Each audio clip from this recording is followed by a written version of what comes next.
Welcome, everyone, to the Friday, July 2nd edition of the Signals from Mars live stream brought to you by the Mars Attacks podcast and VMRIT.com, my web design company. So there you go.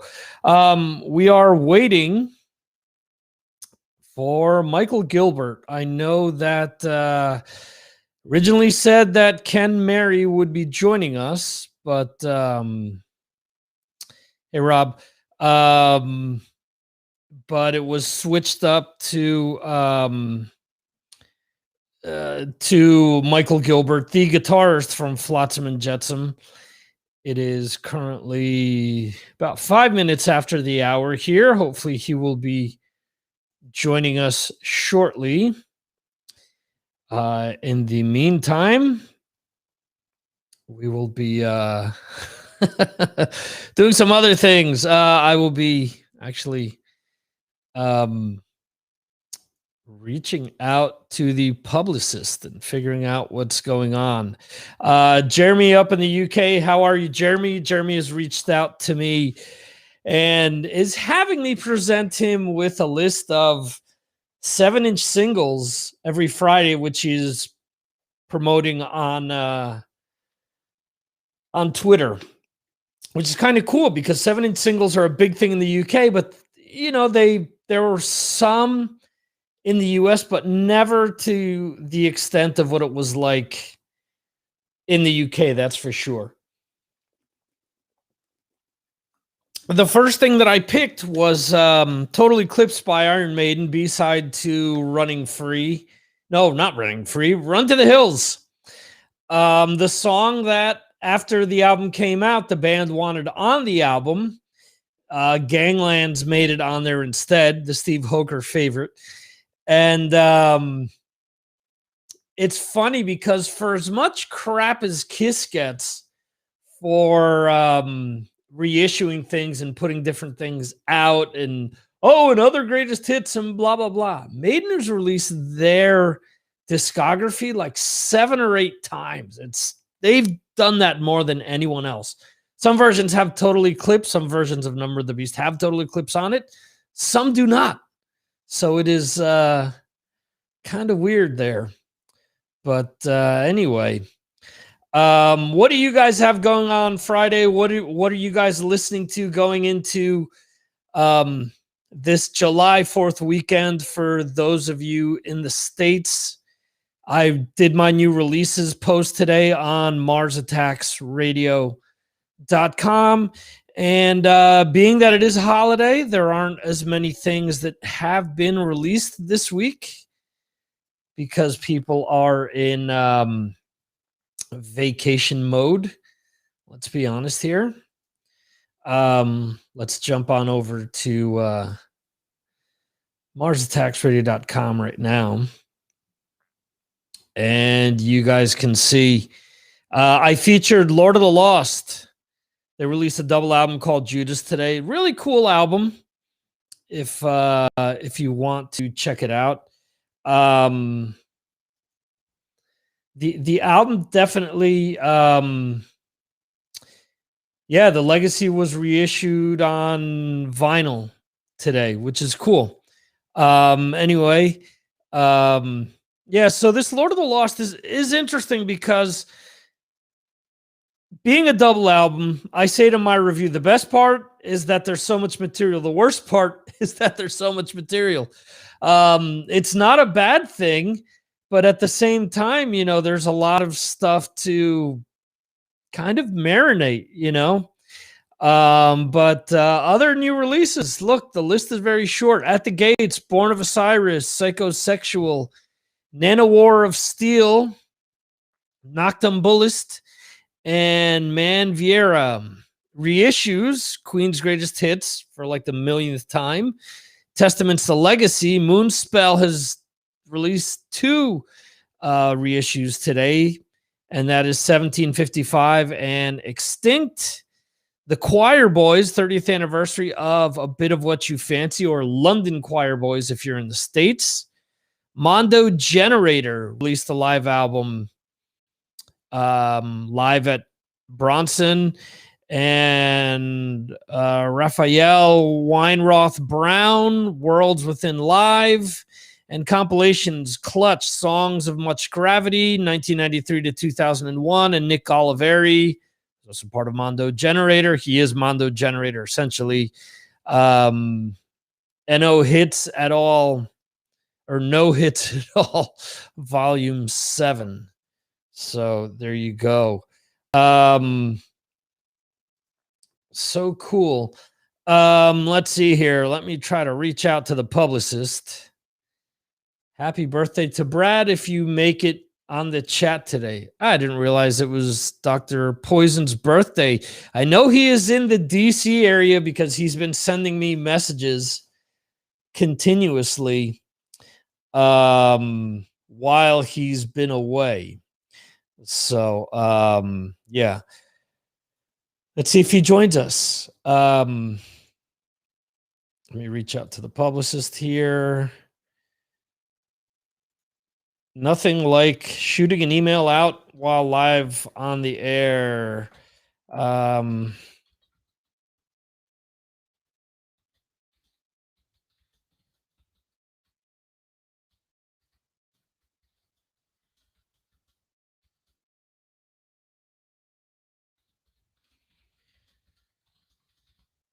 right. So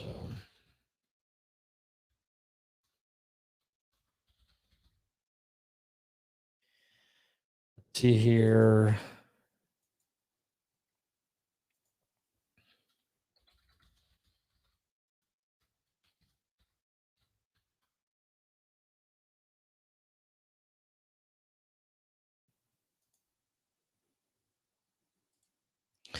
Let's see what happens, folks. Let's see if we get to hear from Michael Gilbert. I had a lot of cool questions. At least I thought were cool questions, about the band. I had some old school questions for him. Maybe not stuff that people would expect, but I'm hoping that if we can't pull this off today, that we can pull it off some other time. But let's see here. Let's actually go back to the publicist is all at sea avoiding flotsam and jetsam. Yeah, there you go. So let's see. I recently joined the Brave Words group on Facebook. Let's hit up their Today in Metal History, because this is kind of cool. Let's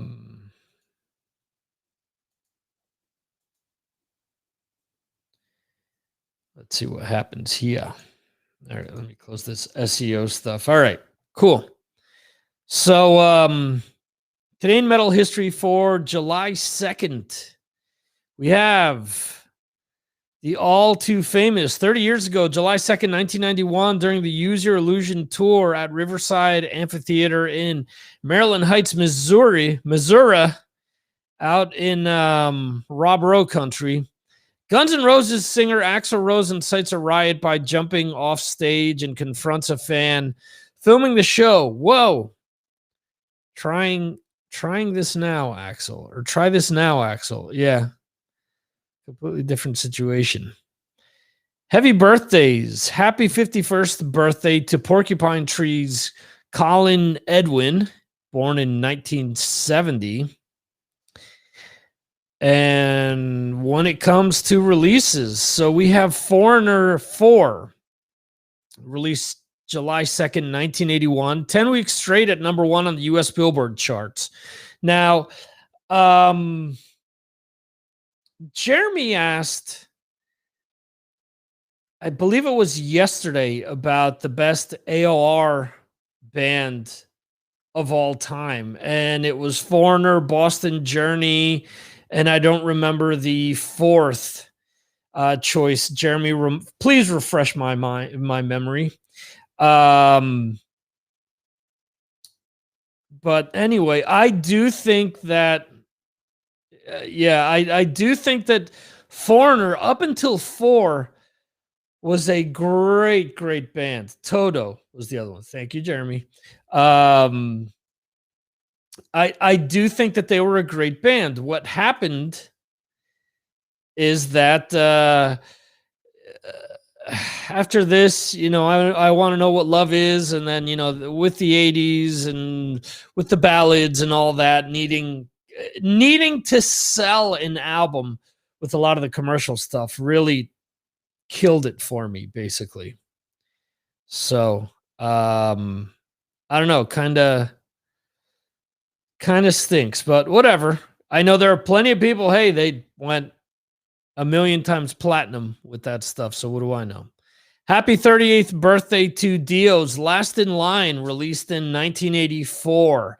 Such a great album. I do prefer Holy Diver over this album, but I'm not discounting this either. Had tortellinis yesterday and had gnocchis. Love tortellinis, really like gnocchis. I'm not going to complain. Last in Line or Holy Diver. Both are cool. Happy 30th birthday to Alice Cooper's Hey Stupid, released July 2nd, 1991. And let's see, happy 28th birthday to Deep Purple's The Battle Rages On. This is the last album recorded with the band's classic MK2 lineup with Gillan, Blackmore, Lord, Glover, and Pace. Let's remember there was the album with Jolyn Turner right before this album, which some people are hit or miss on. The only thing that I remember off of this, it's labeled as the hit single Anya. I only remember the title track off of this, to be honest. But I'm not the hugest Deep Purple fan. I really like Deep Purple, and I like a lot of what they've done, but I can't consider myself a huge, huge fan. So, let's see what else. Happy 19th birthday to Ultimate Aerosmith Hits. Again, another band that's released 1,000,001 greatest hits. So, I mean, I don't know. I didn't even remember that. Happy 11th birthday to Contrives, The Internal Dialogue, Soilworks, The Panic Broadcast. I have The Panic Broadcast, double CD. Bought it in Andorra on a trip to the small country of Andorra. I always like picking up music when I'm out on vacation, and that was one of the things that I picked up. Happy 9th birthday to Bonded by Bloods, The Aftermath. Now, I don't remember if that's the tour when I saw them with Lazarus AD. Was really cool. Got to really hang out with the band at that point in time. And unfortunately, Lazarus AD has not put anything else out again, but the name of that second Lazarus AD album really slips my mind right now. Black something. Let's see. Lazarus AD albums again. Black River Flows. I knew it wasn't River Runs Red again. Black River Flows. So there you go. Absolutely cool album. Happy 8th birthday to Huntress's Starbound Beast.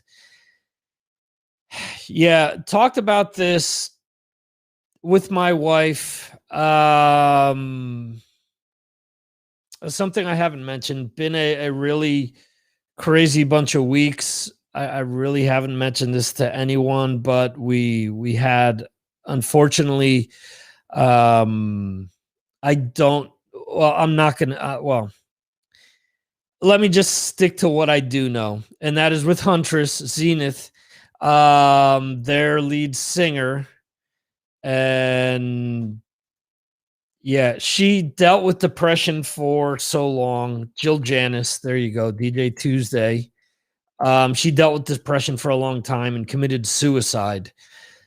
And a sad thing because I thought that band had a lot of promise. When I had Andrew Bansall of Metal Assault on here, we talked about Huntress and what a shame it was that they were missing. So yeah, I really enjoyed the 3 albums that they put out. It's a shame. And she had bipolar disorder, I believe, as well. And I actually spoke to Jill once, and it was weird because I interviewed her because of one of my interviews with Eric Kluber, who at that time was with Gypsy Hawk, and he was at what he called the Huntress house. And it was Jill's house and her boyfriend's house. I believe Tyler's his name, or Tyler maybe his brother. I forget. I don't remember the members of the band. But it was just a weird situation because she spoke to me and then wrote me the next day and said, "Hey, that wasn't me. That was my sister." And then I found out later on that she didn't have a sister. So it was just kind of a weird situation. I never released it. But yeah, it was just kind of a shame. She was a great talent. It's unfortunate that it happened. My good friend and patron, Steve Hoker, posted something about suicide prevention today. And I copied it on Twitter. I know Jeremy copied it as well. And folks, if you're thinking about anything drastic like that, please reach out to your loved ones. There are people that want to help you. There are people that want to look out for your best interest. So yeah, please, speak to your loved ones, speak to your friends, speak to whoever you have to. Life is the most precious thing. Don't throw it away, basically. That's what I'm getting at. So unfortunately, the people that that are left behind with all these issues are people, people who loved those that are gone. So, and it's harder on those that are left behind than ultimately the person that's gone. So consider that. Anyway, sorry for going there. Just been a lot of heavy stuff going on recently. So yeah. Let's see. Let's do some stuff over on Blabbermouth. We're not hearing back from the publicist. So who knows what's going to end up happening here. And let's see.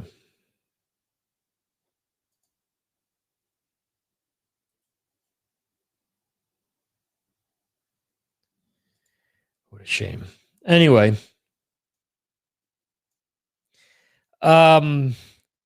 very disjointed tonight. Really not what I had in mind. Let's see. So longtime Queensrÿche guitarist Parker Lundgren quits the band to focus on other business. Interesting. With all the Scott Rockenfeld news, could he be jumping ship to whatever that is? Stain's Aaron Lewis releases official lyric video for controversial new single, Am I the Only One? Doug Pinnick, Grinder Blues to release El Dos album in September. Black Crowes Rich Robinson, it was difficult to watch his kids in isolation during COVID-19 quarantine. Serge Tankian, the Incandescent Paws exhibit opens in Glendale, California. Fear Factory's Dino Cazares, a lot of metalheads have gone conservative compared to what it was like in the 80s. Absolutely. This is something that we talk about all the time. It is amazing how people have all these books and all of these like laws and different things that make you metal, and anything else just isn't metal and whatnot. But yeah, I don't know. It's just kind of weird. Andreas Kisser says drummer Eloy Casagrande was made for Sepultura. Big House is what his name is translated to in English. He's a monster drummer. Just follow him on social media and watch him play covers, watch him play Sepultura stuff. He is a monster when he plays. It is ridiculous how good he is. Skid Row, new album won't be released before 2022. Sad news of Johnny Salinger passing away. And just what a piece of crap Sebastian Bach is, huh? I mean, let's be honest. If you didn't think he was before, the whole bullshit that he posted about Salinger passing away and not just being able to gracefully say, hey, sorry for his loss, condolences to his family and his friends. He had to make it about himself, didn't he? And whatever, I don't get it. I don't get it. There's certain people, and there's people that I've interviewed that are, oh, the press make me out to be a bad guy. No, you're an asshole because of what's, what you've done. It's not because they're creating a persona. I've spoken to Stephen Piercy, and he was a complete dick to me. Rex Brown, Rich Ward of Fozzy, who never ended up even completing an interview. I've had people like Richard Christie jump out of an interview in the middle because he had someone else calling from the UK. Like, well, I'm in Spain. Don't I deserve respect as well? You call me 10 minutes late and bail 10 minutes early, just kind of a dick move. But anyway, yeah, as Rob Rose says, screw Bach, and that's being nice. Absolutely. Hello to Art, who has just joined us. Let's see. Motley Crue's Nikki Sixx celebrates 20 years of sobriety. Congrats to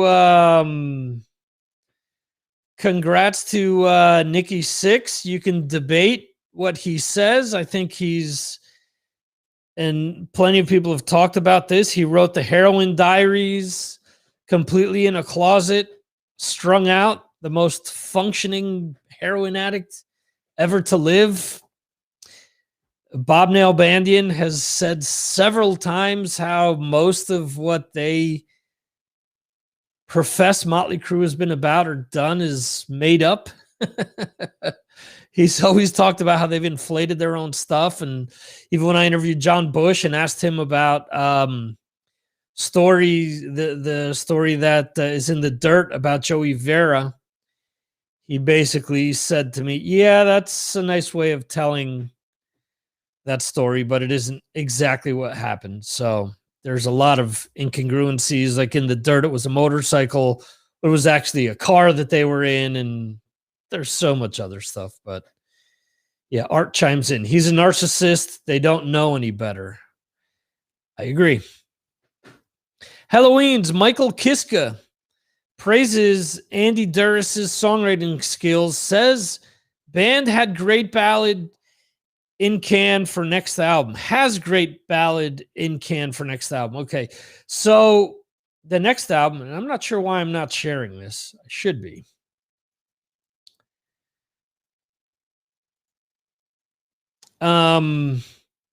So they just released their reunion album.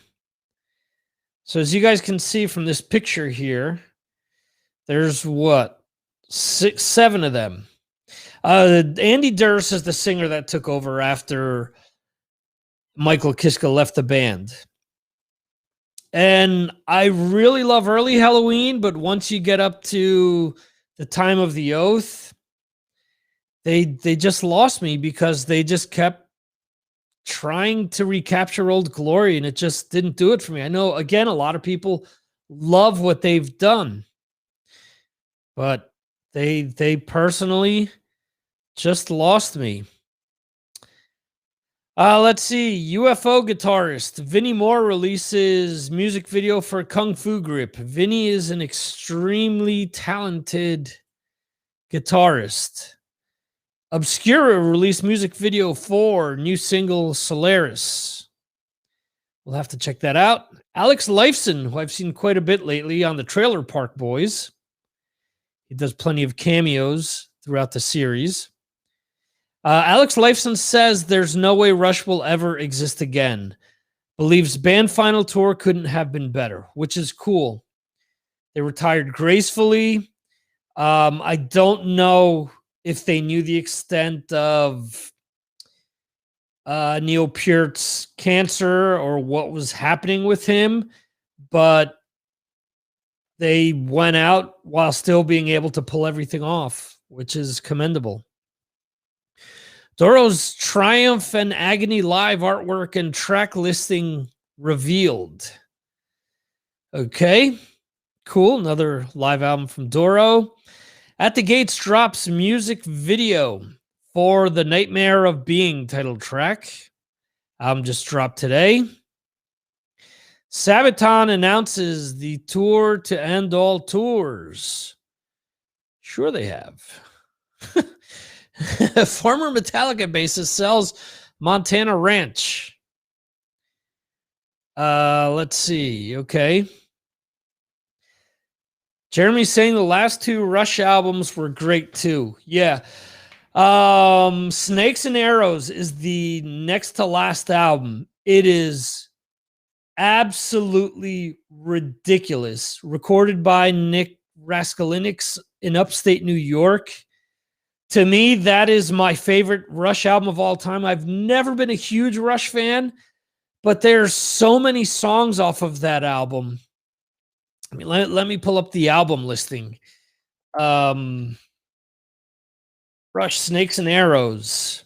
And this came out back in May 1st, 2007. Wow. Before I even started podcasting, folks. So Far Cry was the single off of this, but Armor and Sword, Working Them Angels. Working Them Angels has a chorus where it just gets in my head and I just need to hear that song. It just does that to me. Spindrift is another great song off of this, and We Hold On. Yeah, so Jeremy says I'm the same, not a huge fan, but Snakes is my second favorite to Signals. So, and I mean, for a lot of people, Signals is a huge, huge album. Signals has a lot of good stuff. I mean, Rush is one of these bands where once I got away from terrestrial radio in the States, I had a better appreciation for them. So, let's see. Volbeat says new album is done and ready to go. Man, Volbeat, I really enjoyed their second and third album. I listened to them all the time. Like I had a compilation of just those two albums. Loved it.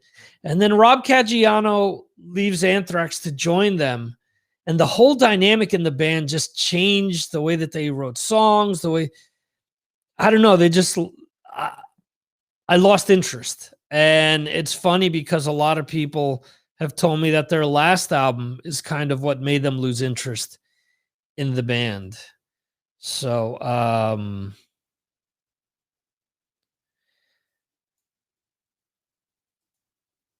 let's see. Nothing back from the publicist yet, so no idea what's going on with Michael from Flotsam and Jetsam. Kind of sucks, but is what it is. Let's see. Dave Mustaine is now on Cameo.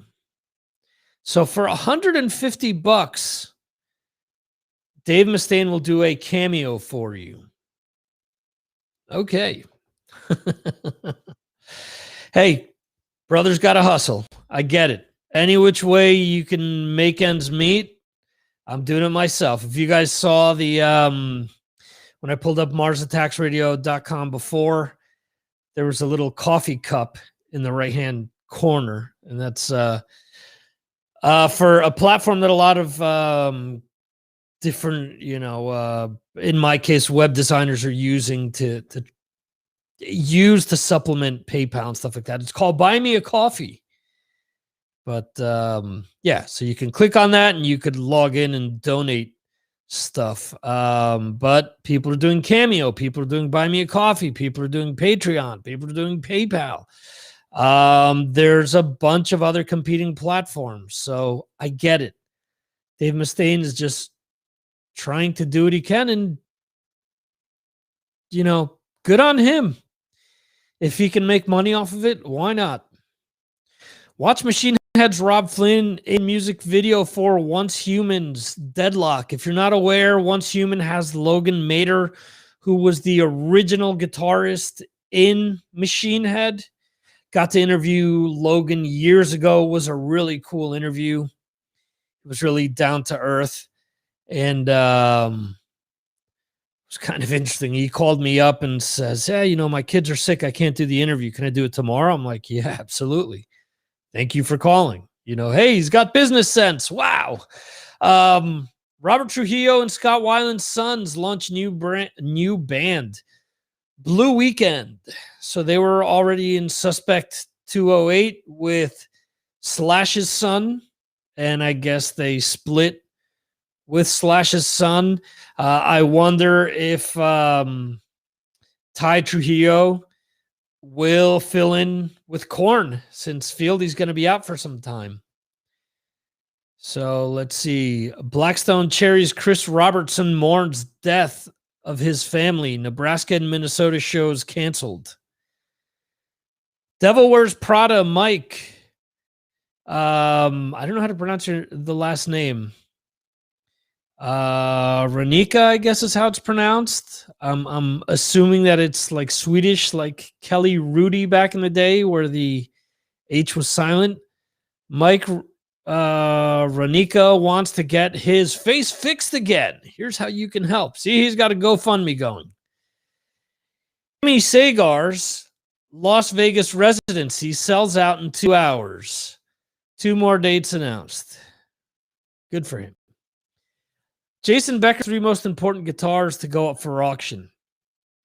So sad to see when Eddie Van Halen passed away, how he did so much to support Jason. He paid for a lot of Jason's medical bills, and he could have not done that. Let's think about it.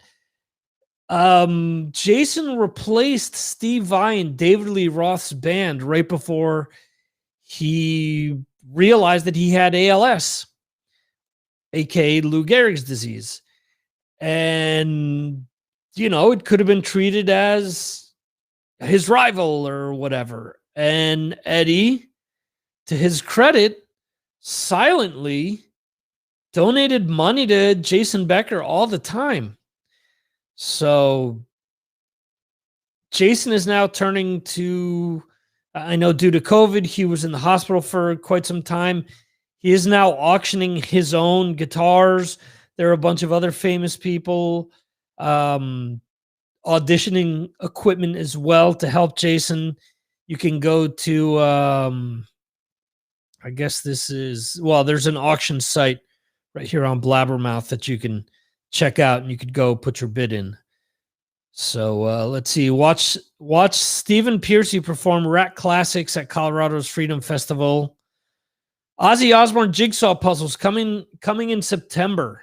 A lot of metal bands releasing Jigsaw puzzles these last few years. Has anyone bought one? What do you guys think of this whole Jigsaw puzzle craze? Let's see. Udo to release Game Over album in October, or UDO, excuse me. Motionless in Black. That's Scranton, Pennsylvania's Motionless in Black releases music video for Thoughts and Prayers. Korn singer Jonathan Davis is Jonathan Davis, new pop rocks figure coming from Funko. It's actually Jonathan Davis and all of the members of Pearl Jam are getting them. Let's see. Mayhem drops visualizer for new song Everlasting Dying Flame. Exodus Slayer guitarist Gary Holt opens up about decision to quit drinking alcohol. I was becoming miserable to be around. Frank Bello says writing his memoir has been cathartic. I think I needed to do it. Let's see. Jeremy saying no Jigsaw puzzle fans. No Jigsaw puzzle, but fans are getting old, and I'd rather do metal ones than Swiss Mountain or a scene from London. I hear you, Jeremy. It's very true. I've always sucked at puzzles, so I don't even know if I'd do a metal one, but I get where you're coming from.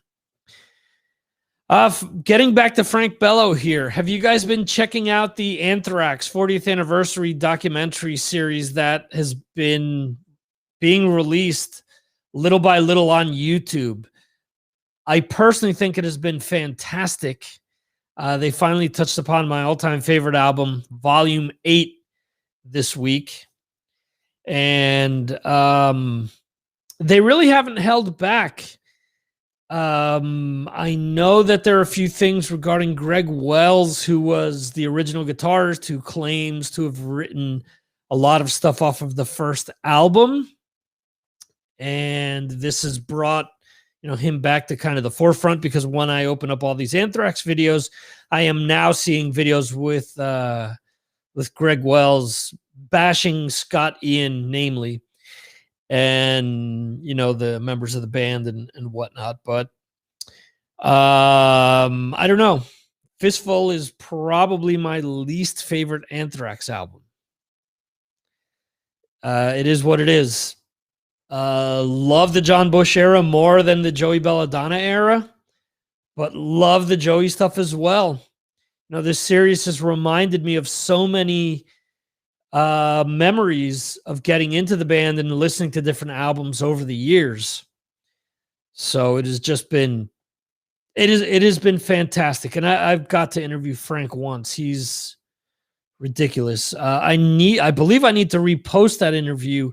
It's in my RSS stream, but it's not up on my website. There's like 10 podcast episodes that just disappeared from the site.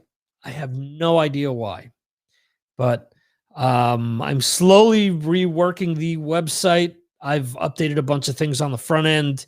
I redid the entire classic album series, updated that.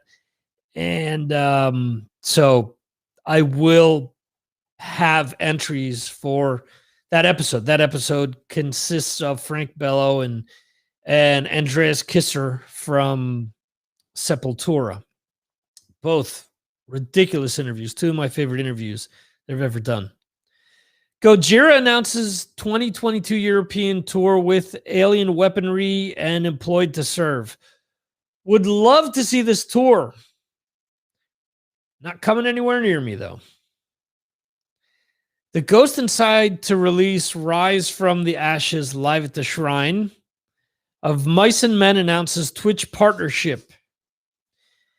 Let's see. Five Finger Death Punch Zoltan Bathory earns double silver at American Nationals IBJJF Jiu-Jitsu Championship. Good for him. And that everything else is July related here. But let's see. We aren't getting anything back from the publicist. Let me check this a different way.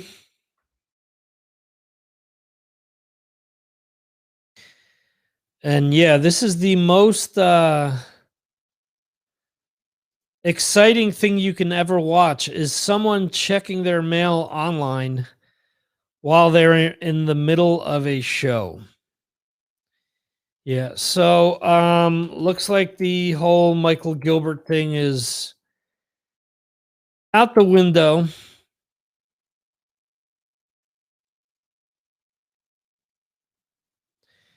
Don't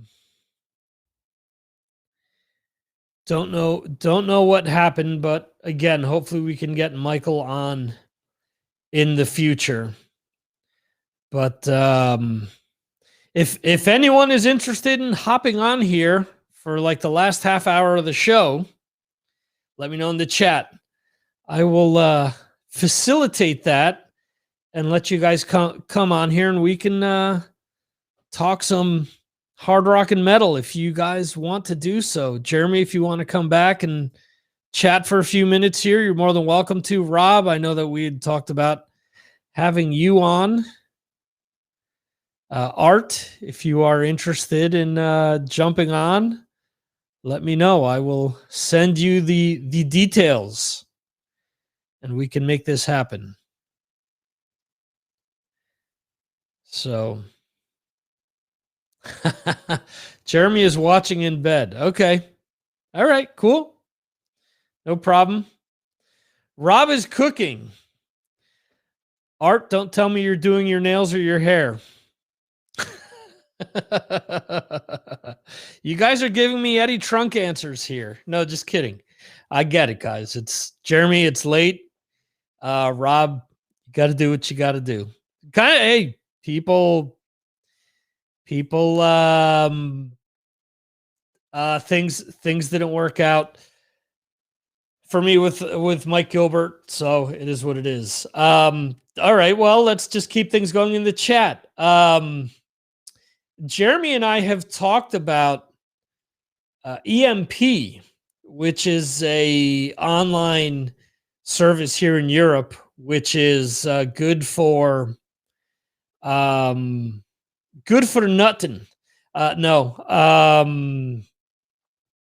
They're like a mail order company, or they're an online store which focuses on, loud rock, as people like to say now. But I got this exclusive, which arrived today. Now, being that the Kiss documentary just happened, let me share this with you guys. So it is a sleeveless Animalize, Kiss Animalize. It is like a reproduction of the old Animalize VHS. And kind of cool. I saw it and I was like, wow, this is really neat. So I picked it up. Their shipping sucks because it takes a week to get something from them. I don't know how, if you have an online service, it's coming from Germany to Spain. Let me put this to you for people that are in the States. That's like sending a package from New York to Florida and having it take a week to get there, when for all intents and purposes it should take what, 2-3 days max? It takes like 5 days to process the order. And it then just takes the rest of the time just to just to get here. It takes like 2 days. It takes 2 days once it gets to post office here in Spain for me to get it. But okay, so Jeremy, let's see. Did you see Priest were looking to sue KK? Yeah,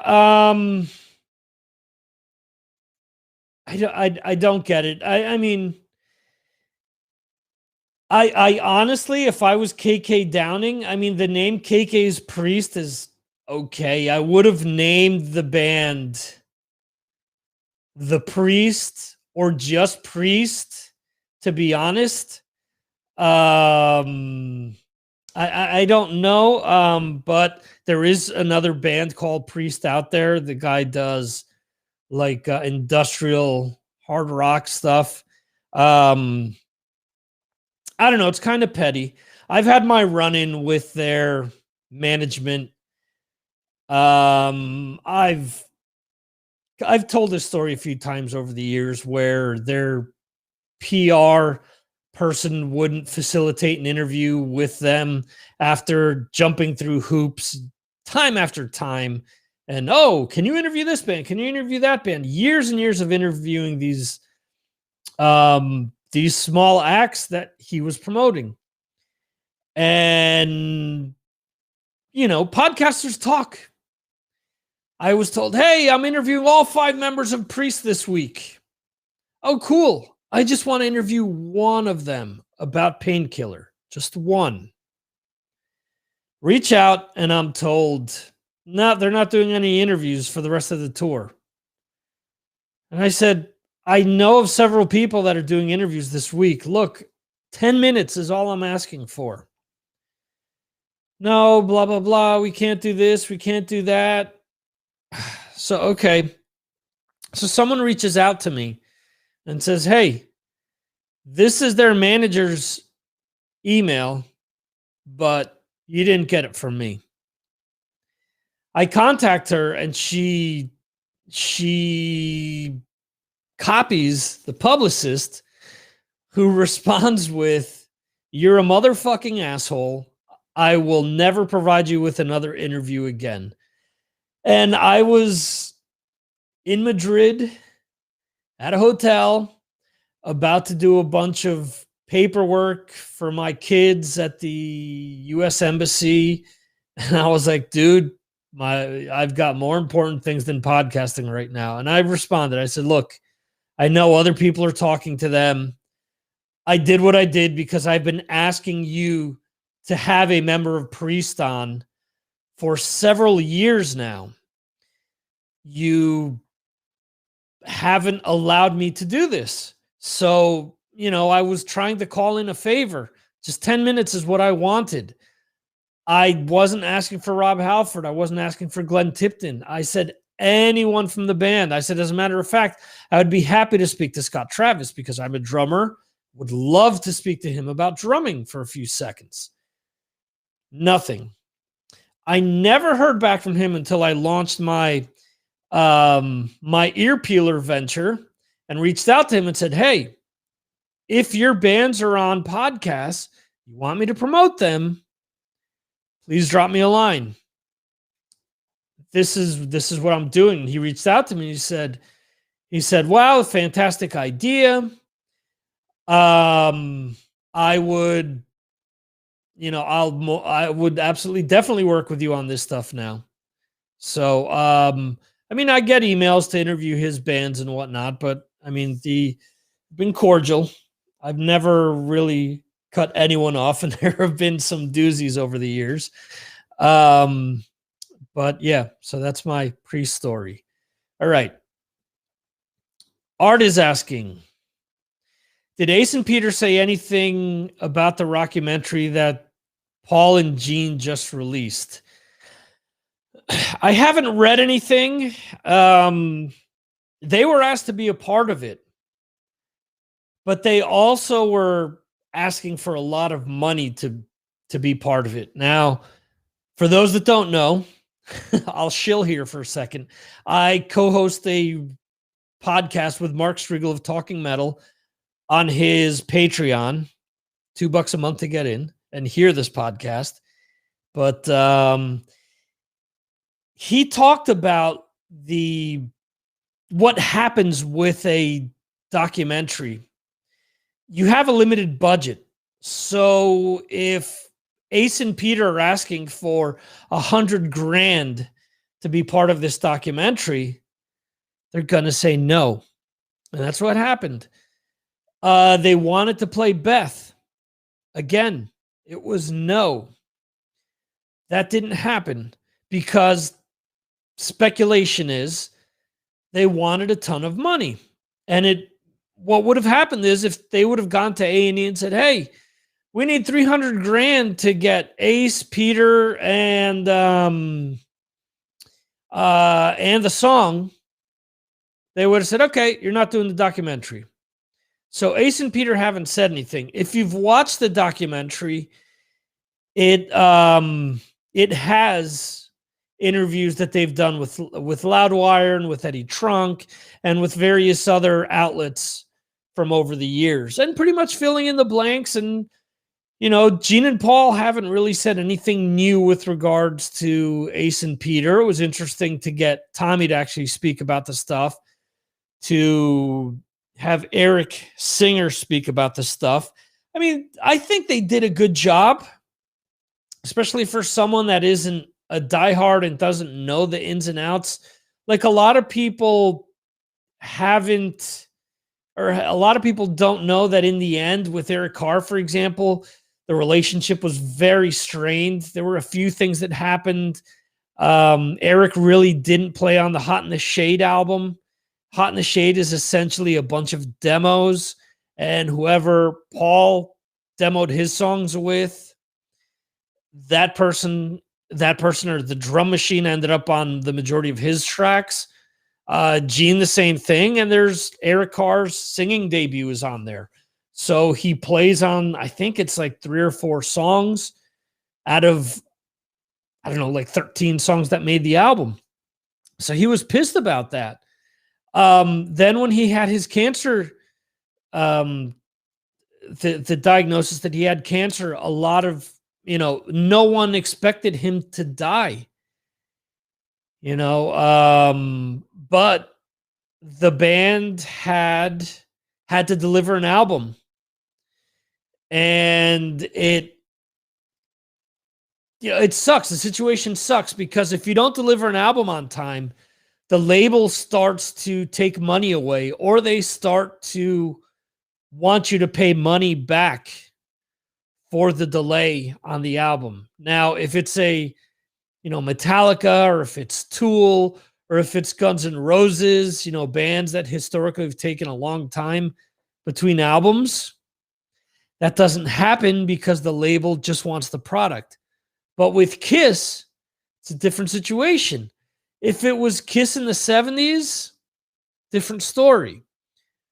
But Kiss in 92 had to release Revenge. It was being toted about because, a lot of people were talking about it because of the return of Bob Ezrin, hit it out of the park with Destroyer, struck out with The Elder, and now he was back. Was it going to be Destroyer? Or was it going to be The Elder? Was it going to be neither? Which is what I think. There was also the talk of Vinnie Vincent coming back and writing songs for that album. So there was a lot of things that went into Revenge, and Eric Carr, unfortunately, didn't end up on it. Well, he did because they put his Car Jam solo, which was, and this was a whole bunch of fuckery as well, because if you have Ace Frehley's first solo album, Frehley's Comet, the song Breakout is essentially what Car Jam 81 is, which ended up at the end of Revenge. Difference is that Bruce Kulick played over Ace's parts. They had him play over without him knowing that those were Ace's parts. They just said, play over this part, and then the rest is just Eric's solo. There's just a lot of like screwy things that happened there, and Eric's family was very upset. Eric was very upset because he felt that they were replacing him, and the idea was that Eric Singer, along with Kevin Valentine, who plays on one track, were out for his job, and that wasn't the case. Eric Singer was Paul Stanley's drummer for his solo tour, so he was moving on over and playing with Kiss. Eric Singer has always been a very in-demand player, whether it's in the studio, whether it's playing for Black Sabbath, whether it's playing for Brian May, Alice Cooper, Lita Ford, so on and so forth. He's played with a lot of people, and technically, he's the best drummer that Kiss has ever had. I mean, I know that people have an emotional attachment to Peter. Peter in the 70s is unbelievable, highly influential. But Eric Singer, being able to play double bass, being able to play blast beats, being able to play thrash type stuff, being able to play just, Motown like stuff like he did on Paul Stanley's recent Soul Station album. He can do a lot of different things. He's just a great, great player. So, Jeremy, you asked, or you mentioned, we haven't gotten a date for it yet in the UK. Let me just say that I watched it via nefarious means, but there's no release date here either. Is it split into episodes? Yes, it's split into 2 parts. There's one thing that I vehemently disagree with Paul Stanley about during this, though. Let me take a quick drink of water.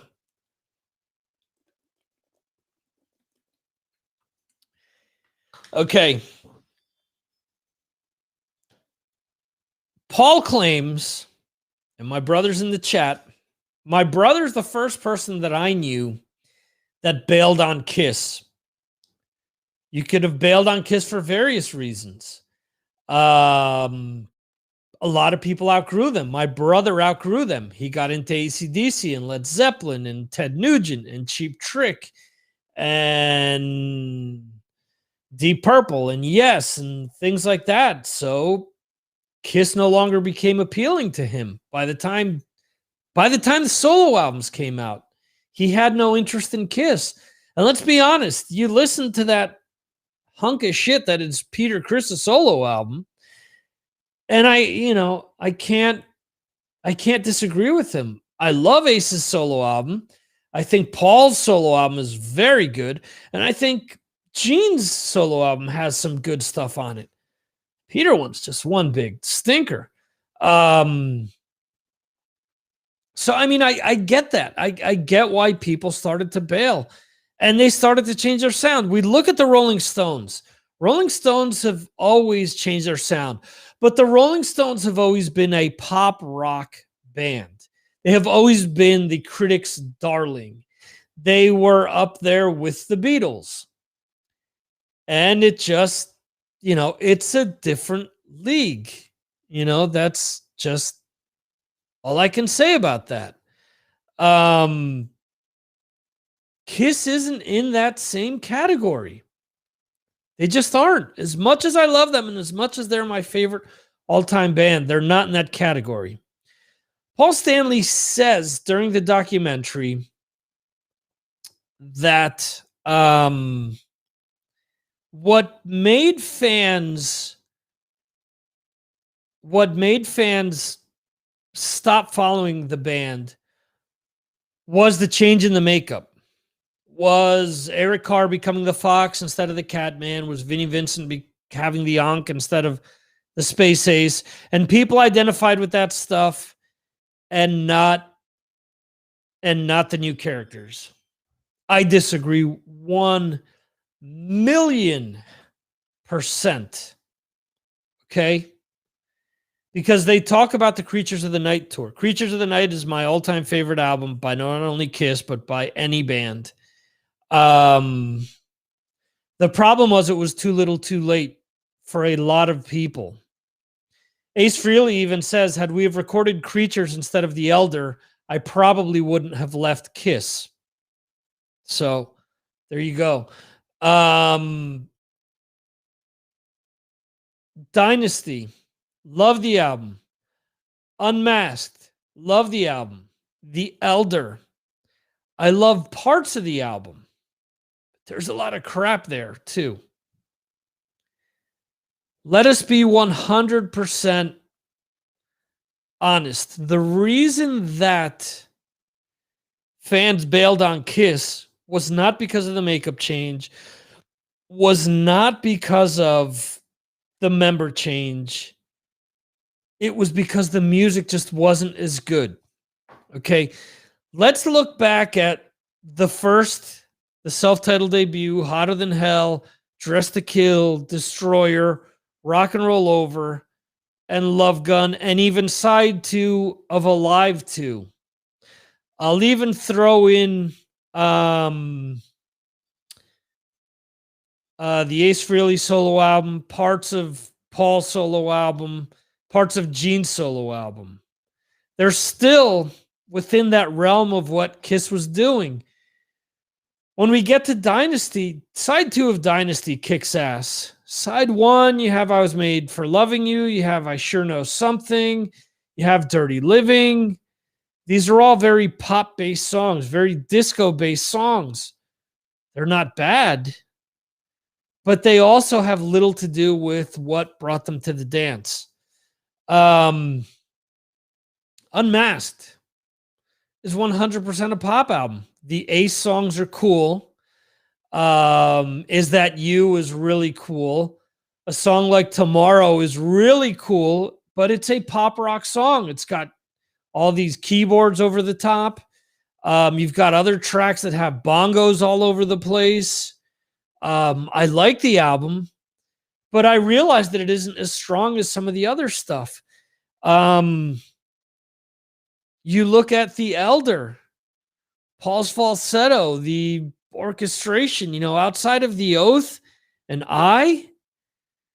was anything else really up to snuff with Kiss? Dark Light, maybe. Under the Rose, I really like, and Mr. Blackwell, but they really don't fit into Kiss. They're cool songs, but that isn't something. Oh, I have to listen to Under the Rose tonight. It isn't like what I mentioned before about the song that I brought up, "Working the Angels" by Rush, where I hear the song and I hear the chorus in my head and I automatically think, wow, I need to check this out.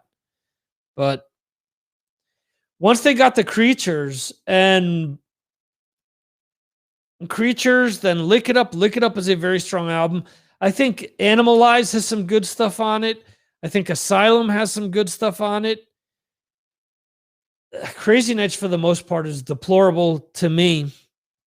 Only because the thing with Kiss in the 80s after Creatures is they started chasing fads instead of, like the Stones, they started chasing fads instead of trying to continue to do their thing.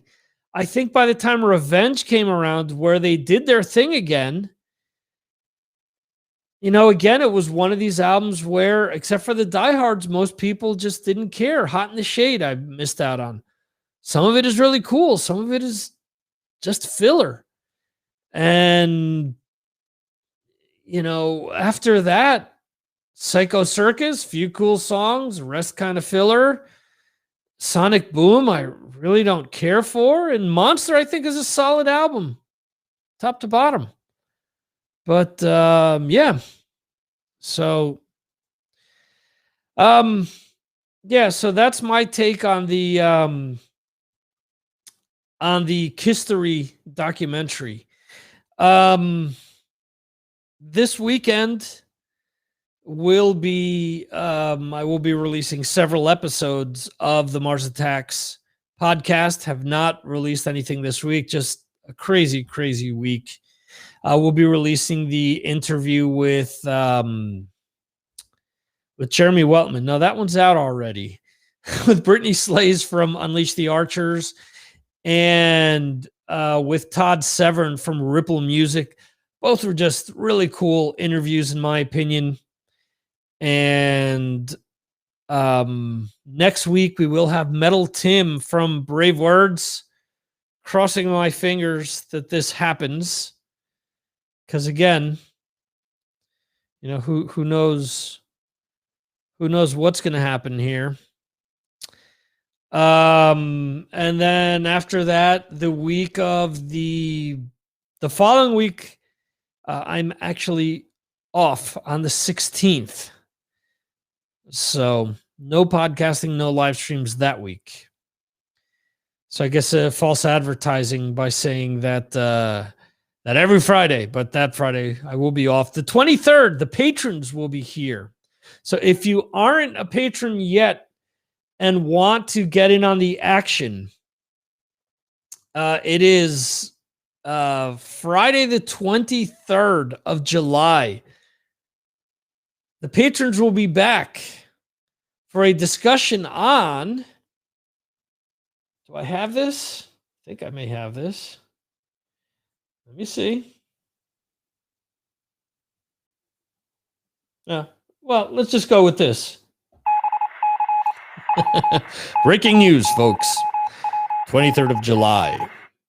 The patrons will be on Signals from Mars discussing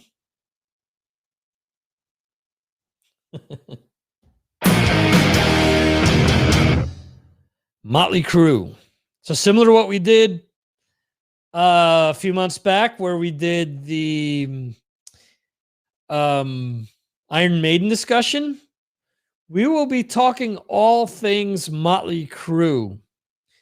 It'll be a similar platform where the 10 patrons, whoever out of them can join, will be discussing their favorite Motley Crue album. So it will be awesome. If you aren't in on the fun on Patreon yet, it is a troll-free environment. You get a bonus podcast, which is the Victor Amarua's podcast, where I do essentially what I did tonight with Metal News and talk this stuff up. We were talking a little earlier this week about what our favorite albums to come out in the first half of the year have been so far. Also threw a question up there regarding what the big four of European thrash is. Also, what else? Oh, and actually put up the album of the week, which I do every week, was an unboxing of the 25th anniversary of Fear Factory's Demanufacture. It is a triple vinyl. So if you want to check all that stuff out, you can for $2 a month. It is patreon.com/Mars Attacks Podcast. So you can check that out there. And again, a lot of videos, a lot of music. Jeremy, I'm gonna run off your list real quick because Jeremy, when he was on a few weeks ago, talked about how many albums he's picked up this year based on what I've posted on Patreon. And so this is Jeremy's post. So for him, his favorites so far are The End Machine Phase 2, Arion, Vultures Die Alone, Light the Torch, You Will Be the Death of Me, Crown, Kings in the North, Seventh Crystal Delirium, Smith Kotzen, debut self-titled, Alice Cooper, Detroit Stories, Damon Johnson's Battle Lessons, Evergrey, Escape of the Phoenix, Witherfall, Curse of Autumn, Void Vader, Great Fear Rising, Witch, Exordium, Iotun, Access All Worlds, Except Too Mean to Die, Joel Hoaxer's 13, Running Games, and finally Social Disorder, Love to Be Hated. I don't know how many of these he heard for the first time on Patreon. I know it's more than one of them. But this here, at least out of all this list, all of these songs have been featured on or not songs off of these albums have all been featured on Patreon, on my Patreon page. So there you go. The whole reason why I do this stuff is to try to spread love for music, because I've always loved music. I can thank my brother who's in the chat for that, who at 4 years old was able to check out his Kiss Alive 2 and his Kiss Destroyer, and that sent me on this path of wanting to do stuff with music. And this is my way of just spreading the word. Kind of why I wanted to speak to Michael Gilbert tonight. Hopefully, again, we can do that some other night. But yeah, Patreon is all about that. You know, it's all about turning people on to music that you may not hear elsewhere. Terrestrial radio is dead. Satellite, for the most part, is dead because they've taken over playing what terrestrial radio was playing. We've all got awesome playlists. And speaking of awesome playlists, another thing that you can do when you're a patron is checking out the Patreon curated playlist. If you're on Spotify, if you're on Apple Music, you can do one or the other. I have it set up for both. I update it once a week. And here it is. This is what the patrons have helped put together. This is based on the videos that I've posted. They pick the songs that they want on this playlist. I don't agree with all of them, but I leave it up to these guys because they're music fans just like I am. We're up to it's over 100 songs. I need to update Spotify, but it's over 100 songs and it's over 9.5 hours long. So if you're at work, want to listen to something new that's come out this year, and don't know where to turn to. I see people say all the time, "Hey, what cool new albums have come out? Check this playlist out." Like we talked to Todd Severin about last Saturday. Leverage this tool to check out what music you might like. And then if you so choose to, pick up the album, buy the album, support the artist that you do love. If something moves you to actually support them, do it. So I'm trying to see here what the, there's like 3 songs more. No, so it's actually saying 7 hours, 43 minutes. I need to check this out because I have a feeling that either the playlist hasn't updated or some album may no longer be available, or there may be singles that I've posted that aren't available. But anyway, I'll get to the bottom of it. So again, if you're not aware of jumping on board Patreon, check this out. Go to MarsAttacksRadio.com/playlists. And the playlists are there. If you hit me up on any of the social media platforms and ask for links to this, it's there. If you're subscribed to the newsletter, a link to this page is there as well. But again, MarsAttacksRadio.com/playlists, and you'll find this stuff. Another cool thing. This is something that I worked on a few weeks back. So there are a plethora of ways to check the podcast out. We have all the usual suspects: Apple, Spotify, Google Play, and Amazon. If you have an Alexa device, you can actually tell it to play the latest Mars Attacks podcast episode. Stitcher, TuneIn, iHeart, Deezer, Player FM, Mixcloud. So Mixcloud is a component that I've recently added that broadcasts everything that I'm doing on the live stream, goes out live on Mixcloud. So if you want to listen to the show live, but you're driving and can't watch live, you can listen to it via Mixcloud. So if you go to right here on Mars Attacks Radio, go to subscribe to podcast. You go to Mixcloud and click on this link. It will actually, let's see. It actually stayed on the other one. Okay. But so it actually takes you to Mixcloud, which is actually Mixcloud/Signals from Mars. It streams live, just like the live stream. So that's there. You also have Ghana and JioSaavn, which are very popular in India.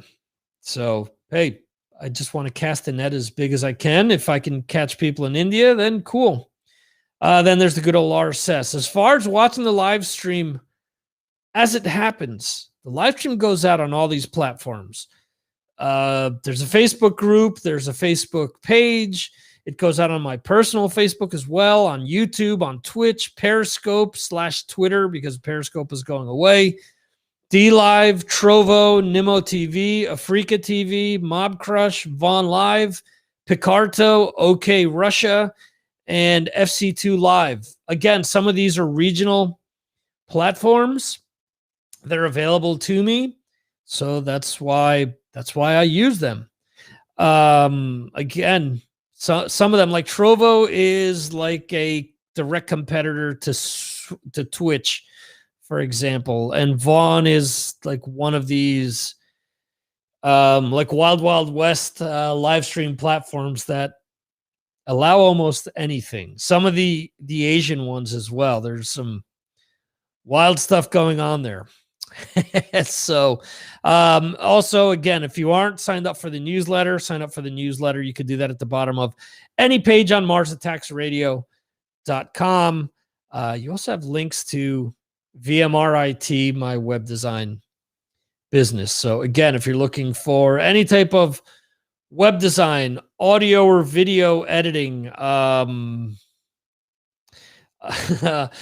any type of content for social media, logo design, SEO, or marketing, hit me up. Let me know what you're looking for. So I could be your man. And what else? I want to thank everyone for dropping in today. If you were here because you wanted to check out Ken Mary from Flotsam and Jetsam, the original ad that went out, he was traveling today. Switched midstream to Michael Gilbert. Michael Gilbert never jumped on. Publicist has not come back to me. And is what it is. Had fun with you guys tonight. This will come out in podcast format in about a week. And yeah, Rob, thanks for hopping in. Hope you have a great July 4th. Jeremy is in the UK, so I don't know. Much like what people say to me, hey, do you celebrate July 4th in Spain? Sure, I celebrate it, but no other Yahoo around here is celebrating it unless they're American or lived in the States at one point. I'm assuming that in the UK it's the same thing. But so yeah, is what it is. But happy 4th of July weekend. Stay safe, folks. Hope you enjoyed the episode. I thank you for joining me as usual. It is greatly appreciated that you do spend time with me, whether it is live or whether it is the replay. I thank you. And I'm switching things up in the next few weeks with all of this. Was working on a few things today. It's going to be more inclusive for some of my patrons out there. You'll see. Hopefully you guys enjoy what I have in store. But that is it. Thanks, guys, for joining me tonight. And that is it for Signals from Mars, brought to you by the Mars Attacks podcast and VMRIT.com. Folks, see ya next time, next week, hopefully with Metal Tim from bravewords.com. See ya.